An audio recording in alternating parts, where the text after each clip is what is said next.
আপনি চাইলে তো বলতেই পারেন আর্জেন্টিনার ম্যাচ মানেই তাদের পক্ষে রেফারির পেনাল্টির বাঁশি বাজানো।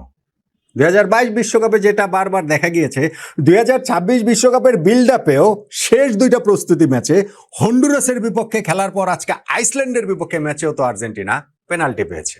চাইলে তাই আপনি সেটা বলতেই পারেন। আপনি এটাও বলতে পারেন লিওনেল মেসি তো পেনাল্টি থেকে গোল দিয়েছে, আর এমন কি 2022 বিশ্বকাপেও সেটা দেখেছিলাম, 2026-এর বিল্ড আপেও সেটাই দেখছি। 2022 বিশ্বকাপে মেসি 7 গোল দিয়েছিলেন, যেখানে সেই পেনাল্টি গোলগুলোর কথাই আলাদা করে মনে রেখে আপনি এমনটা বলতে পারেন।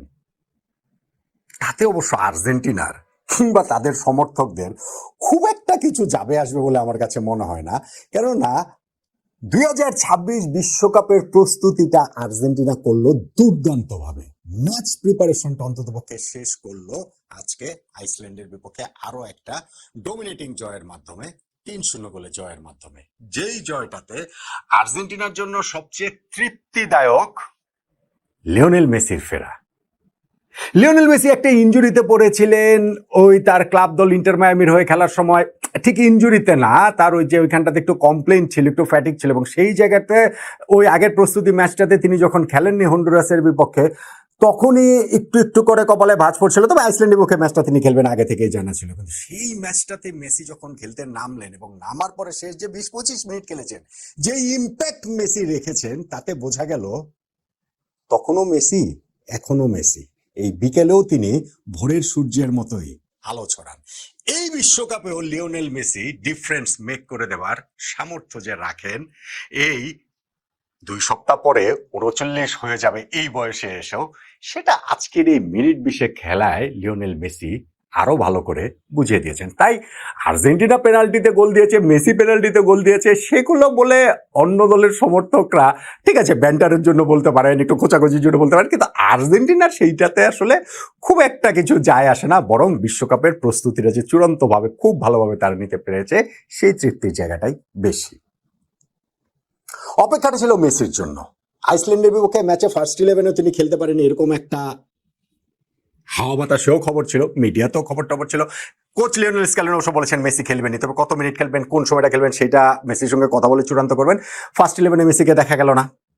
বিরতির পরে আর্জেন্টিনা 5-5টা চেঞ্জ করলো, মেসিকে দেখা গেল না। 58 মিনিটের সময় আর্জেন্টিনা আরো 2টা চেঞ্জ করলো, মেসিকে দেখা গেল না। কিন্তু মেসি যে খেলবে সেটা বোঝাই যাচ্ছিল, এবং ফাইনালি গিয়ে তিনি ওই যে ওয়ার্ম আপ করছিলেন, এবং ফাইনালি গিয়ে তিনি যখন মাঠে নামলেন ওই সেকেন্ড হাফের ওই কুলিং ব্রেকটার পরে 70 নাম্বার মিনিটে নামার পরে তিনি কি করলেন, শুরুতেই কি করলেন সেটা দেখেন। প্রথম যেই বলটা তিনি পেলেন, ফার্স্ট টাচটাতে বলটার নিয়ন্ত্রণটা এমন ভাবে নিলেন যেন তিনি তার পোষা বিড়ালকে আদর করছেন। সেকেন্ড টাচটাতে তিনি এমন ভাবে জায়গাটা করে নিলেন যেন পুরো মাঠটাই তিনি দেখতে পাচ্ছেন, এবং থার্ড টাচটাতে একটা থ্রু বল ঠেললেন লাউতারো মার্টিনেজের উদ্দেশ্যে। এগুলাকেই বলে আসলে কিলার বল, এবং সেই থ্রু বলের গন্তব্য একটা জায়গায়, স্ট্রাইকারের কাছে তো গিয়েছে, হয় সেটা গোল হবে, লাউতারো সেটা গোল দিতেই পারতেন, কিন্তু পারলেন না। ওই যে ডিং করতে গিয়েছিলেন, একটু বাইরে দিয়ে চলে গেছে, তবে ওই গোলকিপার যে রাশ করেছিল সেইখানটাতে ফাউল হয়ে গেছে, যেটা দ্বিতীয় হতে পারতো। পেনাল্টি পেয়ে গেল আর্জেন্টিনা, এবং সেই পেনাল্টি থেকে লিওনেল মেসি গোল করলেন। আর্জেন্টিনার জার্সিতে এইটা তার 199 নাম্বার ম্যাচ, ওয়ার্ল্ড কাপের প্রথম ম্যাচটাতেই ডাবল সেঞ্চুরি হয়ে যাচ্ছে। এই আইসল্যান্ডের বিপক্ষে কিন্তু আর্জেন্টিনা 2018 বিশ্বকাপে মেসি পেনাল্টি মিস করেছিলেন। সো ওই জায়গাটার দিক থেকে কিছুটা হয়তো এমন কিছু না, কিন্তু হয়তো বা কিছুটা তৃপ্তির জায়গা থাকে না। সো মেসি দেখেন মাঠে নামার পরে সেই first touch, second touch, third touch, ওই থার্ড টাচে তার থ্রু বল, মানে একটা মুভের মধ্যেই, এবং ফোর্থ টাচে তার পেনাল্টি থেকে গোল। ইম্প্যাক্টটা দেখেছেন? এবং তারপরেও যে আর্জেন্টিনার সেকেন্ড গোল এবং আরেকটা গোলও যে আর্জেন্টিনা দিয়েছে, সেইখানটা তো ওই বিল্ড আপ বলেন কিংবা ওই পাসিং সিকোয়েন্সের ওই জায়গাটা বলেন, মেসির ওইখানটাতে কন্ট্রিবিউশন ছিল। তিনি ওইখানটায় ওই পাসটা ডান সাইডে রদ্রিগো ডিপলকে দিয়েছিলেন, ডিপল সেটা যখন হচ্ছে গিয়ে বক্সের মধ্যে ঠেললেন, থিয়াগো আলমাদা সেটাকে জালে জড়ে দিলেন, আর্জেন্টিনা 3-0 গোলের জয়টা নিশ্চিত হয়ে গেল। মেসি ওই 20-25 মিনিট সময় খেলেছেন, তার মধ্যেই তিনি তার ম্যাজিকটা দেখিয়েছেন। তার মধ্যেই প্রতিপক্ষ বুঝেছে যে এই মেসি, এই বয়সের মেসিও ডিফারেন্সটা যে আসলে মেক করে দিতে পারেন।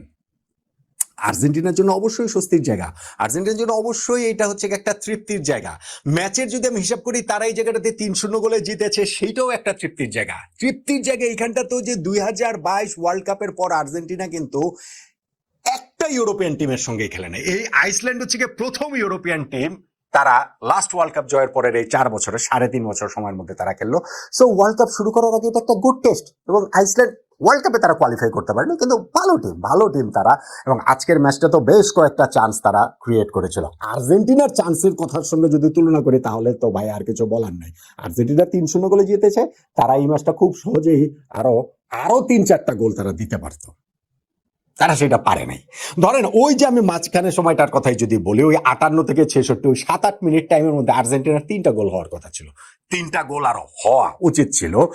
ফার্স্ট হাফে তারা 1-0 থেকে শেষ করেছে, কিন্তু ওই সময় আরো 3টা গোল হওয়া উচিত ছিল। কেন?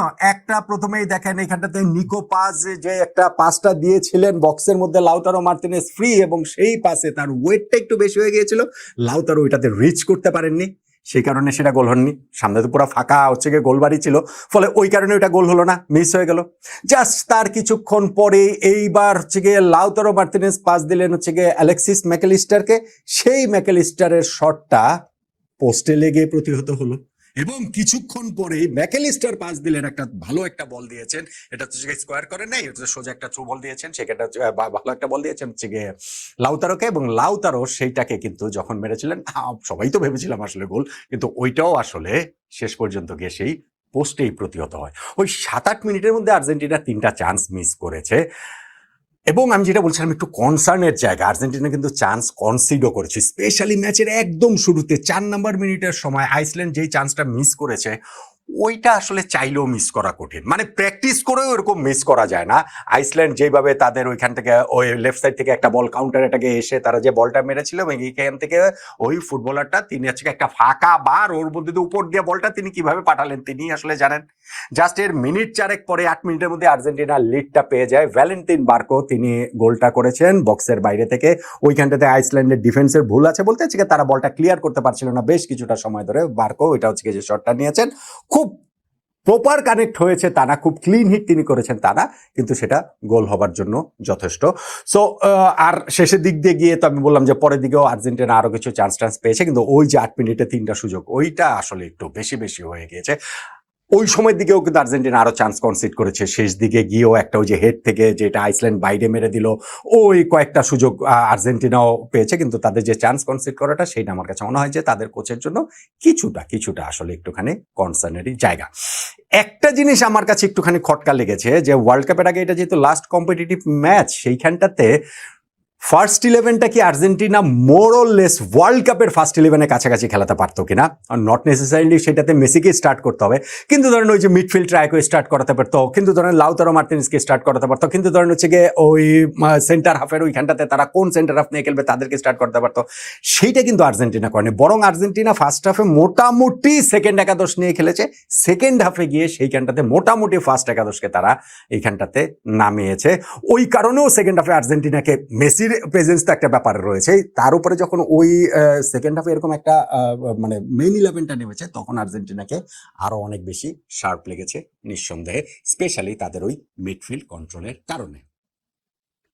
দেখেন আর্জেন্টিনা এই ওয়ার্ল্ড কাপ থেকে ওয়ার্ল্ড কাপ যদি আমি ধরি, আমি বললাম যে এটা ইউরোপিয়ান টিমের এগেনস্টে ফার্স্ট ম্যাচ, কিন্তু এই মাঝখানের সময়টাও কিন্তু আর্জেন্টিনার দুর্দান্ত, আর্জেন্টিনা ফুটবলেই দুর্দান্ত সময় কাটছে। তারাও 2021 থেকে সেই কোপা আমেরিকা জয়, ফিনালিসিমো জয়, ওয়ার্ল্ড কাপ জয়, আবার কোপা জয়, ওয়ার্ল্ড কাপ কোয়ালিফাইং এর শীর্ষ থেকে ওই একটা ইউরোপিয়ান টিমের এগেনস্টে খেলা ছিল না, সেই খেলাটাও তারা আসলে খেলে ফেললো, 2টা প্র্যাকটিস ম্যাচই তারা জিতলো, এবং লিওনেল মেসি হচ্ছে গিয়ে ইনজুরির সংখ্যা কাটিয়ে তিনি আসলে খেললেন। হ্যাঁ, আজকের ম্যাচেও এমি মার্টিনেজ খেলেন, আজকের ম্যাচেও হুলিয়ান আলভারেজ খেলেন, কিন্তু তাদেরও ইনজুরি নিয়ে মনে হয় না যে খুব বড় কোনো সংখ্যা আছে। ওয়ার্ল্ড কাপ শুরু হতে হতে তারা আসলে ফিট হয়ে যাবেন, এবং আজকেও আর্জেন্টিনা যেই ফুটবলটা খেলেছে, লিওনেল মেসি যেই ফুটবলটা খেলেছেন, তাতে করে কিন্তু ওই স্টেটমেন্টটা তারা দিয়ে দিয়েছেন, এই আর্জেন্টিনার কাছ থেকে শিরোপাটা নিয়ে যাওয়া কোনো দলের জন্যই সহজকম্য হবে না। এখন প্রতিপক্ষ যতই পেনাল্টি নিয়ে আর্জেন্টিনাকে কিংবা লিওনেল মেসিকে ট্রোল করুক না কেন।